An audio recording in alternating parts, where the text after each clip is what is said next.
Terima kasih. Assalamualaikum warahmatullahi wabarakatuh.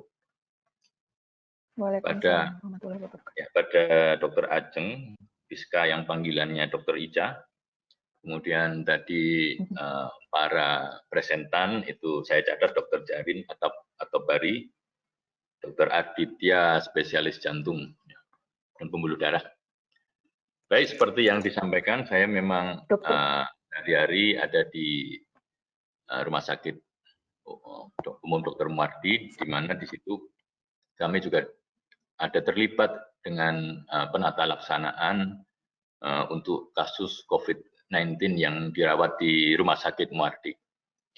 Jadi demikian kami membaca ataupun mendengar ada kandidat-kandidat obat yang bisa digunakan untuk terapi COVID-19 ini, kami tentunya sangat gembira, sangat senang karena angka kematian ini cukup tinggi. Ya, mulai muncul, Prof. Evi. Bisa dengar? Ya, maaf ini tempat kami mati lampu nih. Oh, mati lampu. Tapi sekarang sudah terdengar lagi. Apa nggak apa-apa, Prof. Evi? Ya, di sana nggak apa-apa? Saya nggak lihat. Ya oke, lanjut ya. Oh, aduh. Ya baik, Prof. Bisa ya? Bisa didengar. Oke, saya nggak usah lihat gambarnya nggak muncul di sini. Ya. Iya.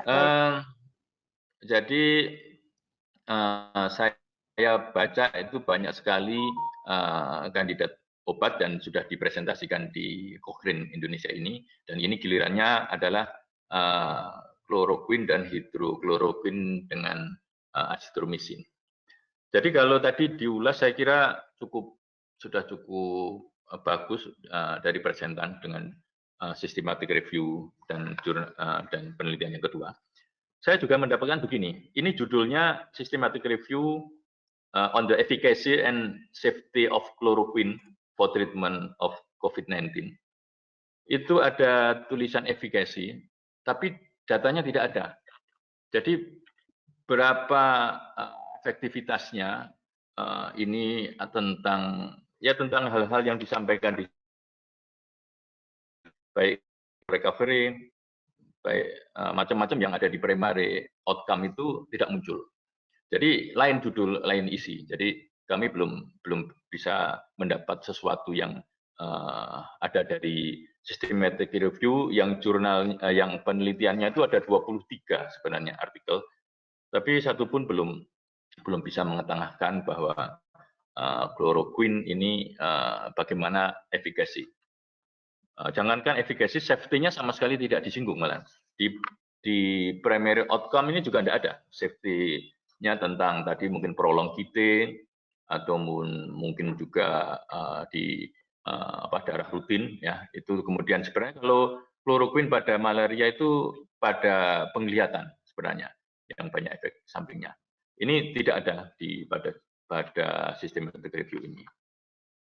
Tapi sebenarnya kami sangat mengharapkan ada hasilnya pada terapi chloroquine ini, karena memang di prakteknya guideline sudah ada, dilakukan di Cina, di Italia dan di Denmark itu juga pakai chloroquine ini.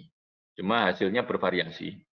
Nah, itu juga akhirnya dilakukan juga. Saat ini kami dari Kementerian Kesehatan juga pakai ini juga. Jadi chloroquine dan azitromisin dan yang lain ya, ada oseltamivir, ada kemarin yang ritonavir maupun lopinavir ada, tapi ini juga dimasukkan. Kemudian tadi disampaikan bahwa setting dari penelitian ini subjeknya itu berbeda-beda, bervariasi. Ada yang pneumonia, ada yang kebanyakan pneumonia, baik itu mild maupun common. Tapi menurut saya ini tidak masalah sebenarnya. Asal itu memang dengan uji klinis yang benar. Kami ini kasus yang kami dapat ini berbeda sekali outcome antara yang critical illness dengan yang mild ataupun common yang datang yang positif COVID-19 ini sangat berbeda. Dalam arti begini, kalau yang critical illness, terutama yang ARDS, ya, acute respiratory distress syndrome, itu kami dapat hampir itu semuanya meninggal. Kami ada 8 kasus itu yang 4 itu meninggal ARDS. Sedangkan yang lain ini 4 ini masih baik. Saya harapkan baik karena ronsennya itu tidak ada perburukan, sehingga dan 1 sudah sembuh dari Muardi, 1 sudah sembuh. Nah, ini ternyata kalau ARDS ini obat apapun kita berikan, ya, yang kita kenal, istilahnya seperti cocktail treatment, apapun kita coba, antivirus kita coba, itu ternyata tidak bisa berhasil untuk yang ARDS. Walaupun tetapi begini, di kloroquine ini, itu disampaikan tadi tentang kerjanya adalah dengan memblok infeksi virus, yaitu dengan meningkatkan endosomial pH, itu sebenarnya adalah fase awal replikasi. Jadi replikasi kan berfase, berapa fase. Ini sebenarnya fase awal. Kalau fase awal ini berarti, ini logika saya, tidak pakai penelitian ya, itu berarti efektif untuk kasus yang deteksi dini, masih awal-awal itu. Masih kasus yang ringan, kasus yang common. Tapi kalau sudah critical illness kelihatannya kok sulit dengan kloroquine kalau lihat patogenesisnya. Makanya ini yang 23 artikel ini saya catat yang critical illness itu hanya 2. Hanya 2 saja di sini. Sedang yang lain-lain itu mild common ya seperti itu. Pneumonia hanya seperti itu. Tapi kalau critical illness saya lihat hanya ada 2. Sebenarnya saya lebih tertarik atau lebih berharap kalau yang subjeknya adalah critical illness. Karena kami di rumah sakit rujukan, itu sering pasien itu sudah berputar-putar. Karena untuk diagnostik ini tidak mudah, sehingga dia sudah pindah ke beberapa rumah sakit, akhirnya sampai di tempat kami itu sudah kritis, sudah masuk critical illness. Nah ini terapinya, ya, kita sudah dengan teman-teman yang di intensive care itu sudah berbagai mode yang kita gunakan, tapi hasilnya meninggal, semuanya meninggal. Walaupun banyak yang ada yang bertahan beberapa hari, yang saya harap itu bisa sembuh. Kemarin itu sampai 15 hari lebih itu saya berharap sembuh karena kondisinya sebenarnya dia tidak gelisah, tapi ternyata juga meninggal juga. Walaupun di kloroquine menjanjikan, dia itu imunomodulator atau sebenarnya ada antiinflamasi di situ, yaitu menekan produksi TNF alfa maupun interleukin 6 kalau tidak salah. Itu kebanyakan seperti itu. Itu kan berarti lebih baik dari steroid kalau saya katakan. Kalau steroid kan semuanya ditekan, baik yang antiinflamasi maupun proinflamasi.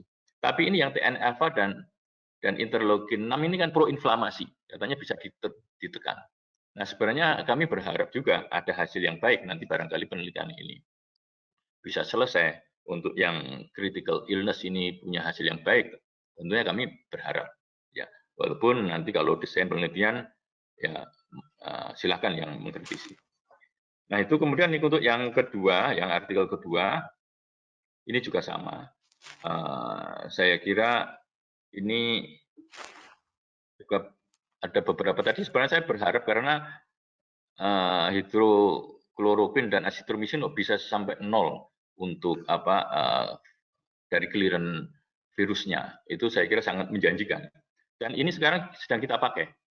Di Rumah Sakit Muardi kita pakai hidrokloroquine dan azitromisin. Baru saja karena drop-dropannya obat juga sekitar baru 3 hari yang lalu.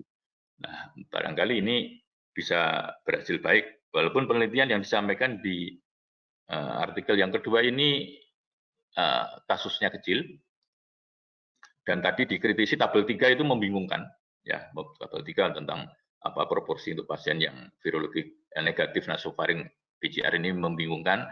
Tapi saya berharap ini nanti hanya salah angka saja, sehingga clearance virusnya ini benar-benar kita bisa harapkan. Tapi cuma yang penelitian kedua ini kasusnya ringan semua ini. Jadi tidak ada kasus yang berat di sampel ini. Padahal kami sering dapat kasus-kasus yang berat. Mungkin saya itu dulu prolognya, mungkin kalau ada diskusi.